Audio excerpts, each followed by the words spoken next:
بسم اللہ الرحمن الرحیم۔ ہماری آج کی گفتگو کا موضوع تہذیبوں کا تصادم ہے، یعنی تہذیبوں کے تصادم کے نظریے سے کیا مراد ہے اور اس کے کیا اسباب ہو سکتے ہیں، ان کا ہم مختصر سا جائزہ لیں گے۔ سب سے پہلے تو یہ سمجھ لیجئے کہ تہذیبی تصادم کا مفہوم کیا ہے۔ تہذیبی تصادم کا مفہوم یہ ہے کہ دنیا میں اس وقت دو بڑی تہذیبیں موجود ہیں، ایک طرف مغربی تہذیب ہے اور دوسری طرف اسلامی تہذیب ہے۔ یہ دونوں تہذیبیں اپنے مفہوم، بنیادوں، مقاصد، پس منظر اور اپنے اثرات کے اعتبار سے ایک دوسرے کے برعکس ہیں۔ اس بنیادی اختلاف کی وجہ سے ان دونوں تہذیبوں کا آپس میں ہمیشہ ٹکراؤ رہا ہے۔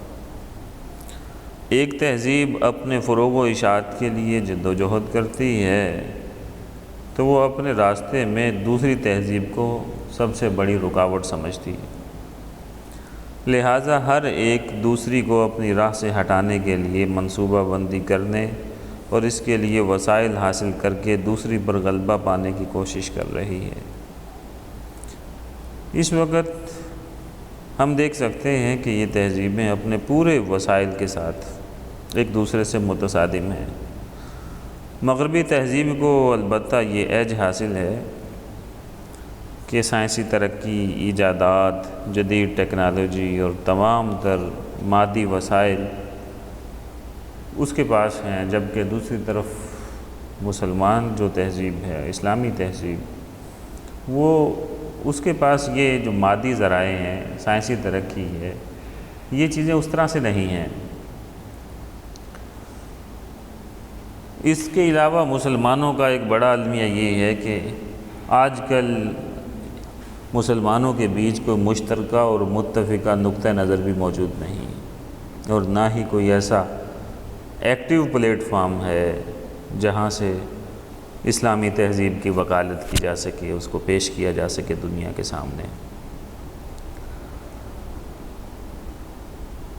اور دوسری بات یہ بھی سمجھ لیجئے کہ یہ جو ٹکراؤ ہے تہذیبوں کا، یہ محض اتفاقیہ نہیں ہے، بلکہ اصل میں اس کے بیک گراؤنڈ میں اگر ہم دیکھیں تو ان تہذیبوں کے پیچھے الگ الگ مذاہب موجود ہیں، اور وہ مذاہب ایک دوسرے کی مخالفت کرتے ہیں۔ اسلامی تہذیب کے پیچھے اسلام ہے، مغربی تہذیب کے پیچھے یہودیت اور عیسائیت ہے۔ یہودی اور عیسائی ہمیشہ سے مسلمانوں کے دشمن رہے ہیں،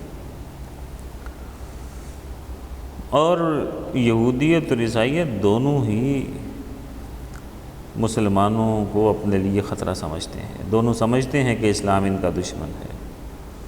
اور اس وقت بھی یہودیت اور عیسائیت کی بڑی سوچی سمجھی منصوبہ بندی اس مقصد کو سامنے رکھ کر ہو رہی ہے کہ مسلمان کسی بھی پہلو سے سنبھل نہ پائیں۔ اسی طرح سیاسی پس منظر دیکھیں تو سیاسی پس منظر بھی موجود ہے کہ عیسائی اور یہودی سمجھتے ہیں کہ اسلام نے آ کر ان کے مذاہب کی حقیقت کھول کر انہیں اپنا محکوم بنایا۔ اسی طرح صلیبی جنگوں میں انہیں مسلمانوں کے ہاتھوں شکست کھانا پڑی۔ عیسائیوں کی بہت ساری سلطنتوں پر اسلامی سلطنت کا غلبہ ہوا، اسلام کا جھنڈا لہرایا، عیسائیوں کا اقتدار ختم ہو گیا، تو یہ چیز بھی انہیں ظاہر ہے قبول نہیں ہے، وہ اس کا بدلہ لینا چاہتے ہیں۔ چنانچہ اس وقت اہل مغرب کی کوئی بھی پالیسی ایسی نہیں جسے وہ مسلمانوں کے خطرے کو ذہن میں رکھے بغیر مرتب کرتے ہوں۔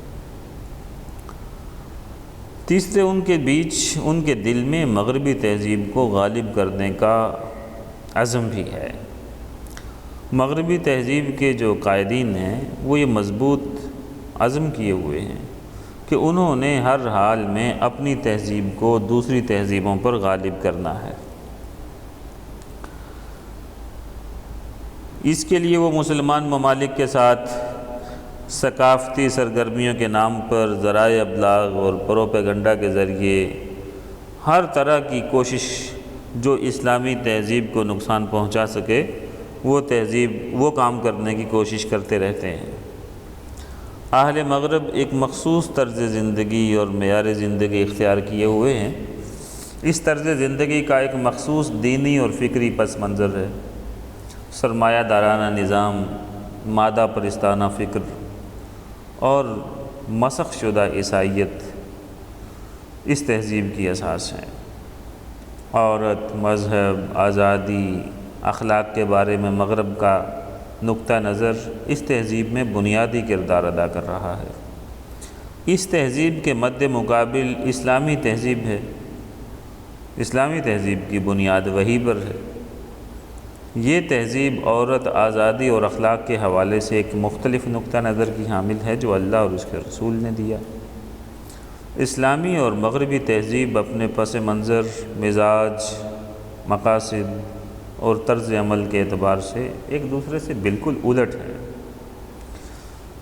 صورتحال یہ ہے کہ ہر سلیم الفطرت آدمی مغربی تہذیب کے ساتھ علمی و فکری اعتبار سے متفق نہیں ہے۔ اس کے مقابلے میں اسلامی تہذیب کے حامی بڑے مؤثر دلائل کے ساتھ اس تہذیب کی مذمت کرتے ہیں اور اس کے خلاف مذہب، خلاف فطرت، خلاف اخلاق ہونے کا دعویٰ بھی کرتے ہیں اور دلیل بھی دیتے ہیں۔ جبکہ مغربی تہذیب کے حامل افراد اپنی تہذیب کی بقا اور استحکام کے لیے وہ بھی دلائل دیتے ہیں، لہٰذا اور کوشش بھی کرتے ہیں کہ وہ غالب آ جائے، تو وہ اسے ہر قیمت پر بچانے کا اور غلبہ دینے کا تہیہ کیے ہوئے ہیں۔ اس مقصد کو حاصل کرنے کے لیے وہ اپنے تمام فوجی، معاشی اور سائنسی قوتوں کا استعمال کر کے اپنی تہذیب کو غالب کرنے اور دیگر تہذیبوں کو مغلوب کرنے کا مشن اپنے لیے نصب العین کے طور پر بنائے ہوئے ہیں۔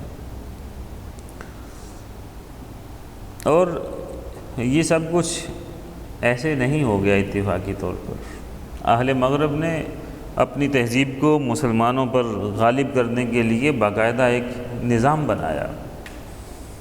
اس کے چند نکات ہم آپ کے سامنے پیش کیے دیتے ہیں۔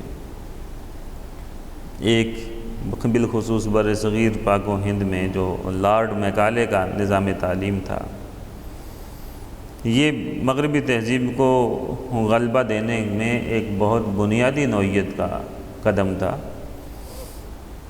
نظام تعلیم کے ذریعے مسلمان ممالک کے نوجوانوں کی ذہنی اور فکری تبدیلی کی گئی۔ گزشتہ صدی کے آخر میں لارڈ میکالے نے ایک نظام تعلیم بنایا، اب تک بھی یہی چل رہا ہے ہمارے یہاں پاکستان میں۔ تو اس نظام تعلیم کے بارے میں اس نے خود کہا تھا کہ اس کو پڑھنے کے بعد مسلمان اگر عیسائی نہیں بنیں گے تو کم از کم مسلمان بھی نہیں رہیں گے۔ یعنی وہ ظاہری طور پر تو مسلمان ہوں گے لیکن باطن سے ان کی سوچ اور فکر کا انداز وہی ہوگا جو اہل مغرب کا ہے۔ دوسرا جو اہم ترین قدم مغربی تہذیب کو غلبہ دینے کے لیے اٹھایا گیا وہ مغربی ذرائع ابلاغ کا استعمال ہے۔ مغربی ذرائع ابلاغ، اخبارات اور رسائد و جرائد نے مغربی تہذیب کو مقبول عام بنانے میں بہت اہم اور بہت وائڈ رول پلے کیا ہے۔ اخلاق تباہ کرنے والا لٹریچر مسلمان ممالک میں درآمد کیا جاتا ہے۔ آج کا نوجوان موسیقی، آرٹ، رقص و سرود وغیرہ کے بارے میں اسی طرح سے سوچنے لگا ہے جس انداز سے اہل مغرب سوچتے ہیں، بلکہ شاید ان سے بھی زیادہ بیہودہ سوچنے لگا ہے۔ مسلمانوں کی تفریح کا تصور بھی وہی ہے آج کل بدقسمتی سے جو مغرب والوں کے ہاں ہے۔ اسی طرح تیسرا قدم انہوں نے یہ اٹھایا کہ ثقافت کے نام پر، احیاء ثقافت کے نام پر بالخصوص جو مخرب اخلاق چیزیں تھیں، جو برائی پیدا کرنے والی چیزیں تھیں، بالخصوص ان میں بھی جو مغربی افکار نمایاں تھے، ان کا پرچار کیا، ان کو رائج کرنے کی کوشش کی، اس کے لیے باقاعدہ سیمینارز کیے، باقاعدہ ورکشاپس کی، نام رکھا احیاء ثقافت۔ مقصود تھا مغرب کی جو افکار ہیں ان کا چرچا کیا جائے لوگوں کے بیچ، اور لوگوں کے سامنے ان کو خوبصورت اور بالکل اٹریکٹیو بنا کر پیش کیا جائے کہ لوگ خواہی نہ خواہی مغربی تہذیب کی طرف مائل ہوں۔ تو ایسے میں مسلمان ملکوں کے ساتھ مغربی تہذیب کے ممالک جو ہیں انہوں نے معاہدے بھی کیے ثقافت کو زندہ کرنے کے نام پر، اور ان معاہدے کی آڑ میں تمام اخلاق سوز مواد جو ہے وہ ادھر منتقل کیا جاتا ہے۔ انہی معاہدوں کی ایک شکل یہ بھی ہے کہ مغربی ممالک مسلمان ممالک کے انتہائی ذہین لوگوں کو اپنے ہاں تعلیمی وظائف دیتے ہیں، وہاں ان کے اذہان کو مغربی سانچے میں ڈھالنے کے لیے مربوط کوششیں کرتے ہیں۔ ان میں سے کچھ لوگ انہیں ایسے مل جاتے ہیں جو انداز فکر کے اعتبار سے مغربی سانچے میں ڈل جاتے ہیں، اور جب واپس جاتے ہیں اپنے ملک میں تو اسلام کے بارے میں اسی پوائنٹ آف ویو کو پیش کرتے ہیں جو اہل مغرب نے ان کو سکھایا ہے اور جو بات ان کے ذہنوں میں بٹھا دی گئی ہے۔ اس کے علاوہ اہل مغرب نے اور یہ کیا کہ مسلمانوں کو بدنام کرنے کے لیے جتنے جدید ہتھ کنڈے ہو سکتے تھے ان سب کو استعمال کیا اور کر رہے ہیں۔ اہل مغرب نے مسلمانوں اور اسلام کے خلاف ہر دور میں انتہائی غیر معقول رویہ اپنایا۔ جس طرح انہوں نے ماضی میں مسلمان جو مشاہیر تھے ان کی بڑی مسخ شدہ تصاویر پیش کی، مطلب ان کے اخلاق ان کے بہت برے بنا کر پیش کیے گئے، ان کو کیریکٹر ان کا ڈیمیج کر کے پیش کیا گیا لوگوں کے سامنے۔ اسی طرح آج بھی انہوں نے مسلمانوں کو کہیں پر مذہبی جنونی، کہیں بنیاد پرست، کہیں بالکل دہشت گرد کہہ کر پیش کیا جا رہا ہے مسلمانوں کو، اور جہاں کہیں بھی دین کے نام پر کوئی تحریک اٹھتی ہے اسے دہشت گردی کی تحریک کہہ کر دبانے کی کوشش کی جاتی ہے۔ اسی طرح مسلمانوں کی اقدار کو قدامت پرستی اور ترقی کی راہ میں رکاوٹ قرار دے کر ان کی توہین کرنے سے بھی گریز نہیں کیا جاتا۔ مسلمانوں کی اقدار کا مذاق اڑانے کے لیے آئے دن شرارتیں ہوتی رہتی ہیں، اور مسلمانوں ہی میں سے بعض بدبخت لوگ مسلمان کہلانے والے ان کا اعلیٰ کار بن جاتے ہیں۔ بین الاقوامی طور پر بری باتوں کا ڈھنڈورا پیٹا جاتا ہے، آزادی اظہار کے نام پر رسول اللہ صلی اللہ علیہ وسلم اور قرآن کریم اور اسلام کے بارے میں توہین آمیز لٹریچر شائع کیا جاتا ہے۔